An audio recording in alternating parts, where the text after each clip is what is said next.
Comment faire travailler ton argent pendant que tu dors?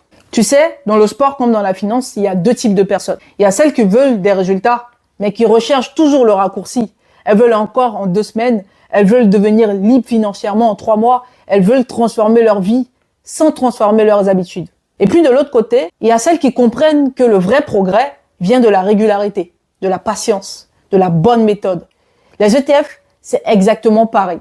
Les ETF, c'est l'entraînement intelligent de ton argent. Pas besoin d'être expert. Pas besoin de passer ta journée à regarder les marchés. Pas besoin d'avoir des milliers d'euros pour commencer. Tu as juste besoin d'un plan et du bon outil. Un ETF, c'est quoi exactement? Imagine que tu vas à la salle de sport et qu'au lieu de travailler seulement les biceps, tu fais un mouvement complet qui travaille le dos, les épaules, les abdos, les jambes, ton gainage, tout à la fois. Un seul mouvement, plusieurs muscles efficaces, rentables, intelligents. Un ETF, c'est exactement pareil, mais avec ton argent. Au lieu de miser sur une seule entreprise, tu investis dans un panier d'entreprises en même temps. Ça peut être 40, 100, 500, parfois même des milliers d'entreprises dans un seul ETF. Résultat, tu répartis ton risque. Tu lisses les variations du marché. Tu profites de la croissance globale de l'économie sans devoir choisir la bonne action. C'est comme si, au lieu de miser sur un seul joueur, tu décidais d'avoir toute une équipe qui joue pour toi. Et pourquoi ça fonctionne? Parce que l'économie mondiale grandit avec le temps. Les entreprises les plus solides survivent, progressent, innovent, remplacent les plus faibles et font monter la valeur du panier. C'est pour ça que, historiquement parlant, en moyenne, un ETF peut te donner 7% à 10% par an sur le long terme.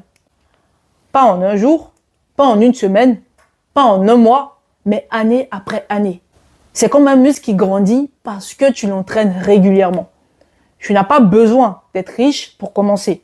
Tu peux démarrer avec 50 euros par mois. Ce n'est pas le montant qui crée la liberté financière. C'est la fréquence. C'est la discipline. Parce que 50 euros par mois, ce n'est pas juste 600 euros par an.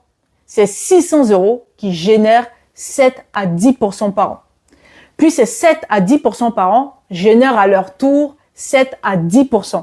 Et ainsi de suite. C'est l'effet boule de neige. C'est l'intérêt composé. Ce que Einstein appelait la 8e merveille du monde. Ce que les gens ne comprennent pas, ce n'est pas la finance, c'est le temps. Tu n'as pas besoin de 100 000 euros. Tu as juste besoin de temps, de régularité, d'ETF. Comme au sport. Tu ne construis pas un physique en 6 heures de salle dans une journée. Tu construis en 30 minutes par jour pendant plusieurs mois. L'investissement, c'est pareil.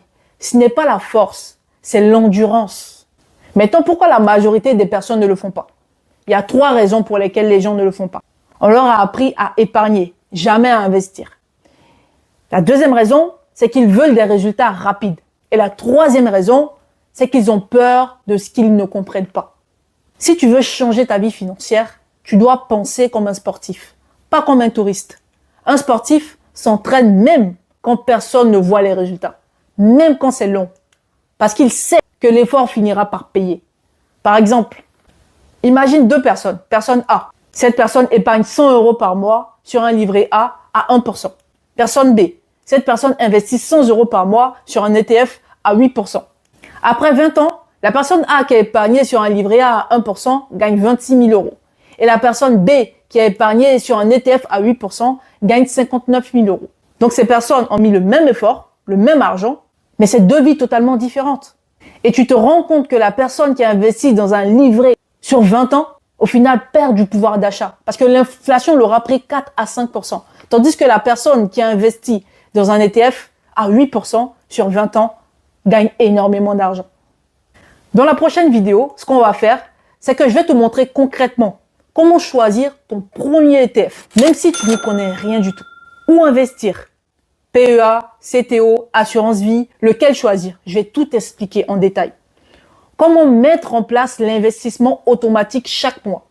Je vais te montrer également comment laisser le temps faire le travail pendant que tu dors. Tu ne vas pas juste regarder des chiffres, tu vas comprendre le processus. Et quand tu comprends le processus, tu deviens libre. Et souviens-toi, ton corps t'apprend la rigueur, ton argent te donnera la liberté. On se retrouve dans la prochaine vidéo, là où tu passes de spectateur à investisseur.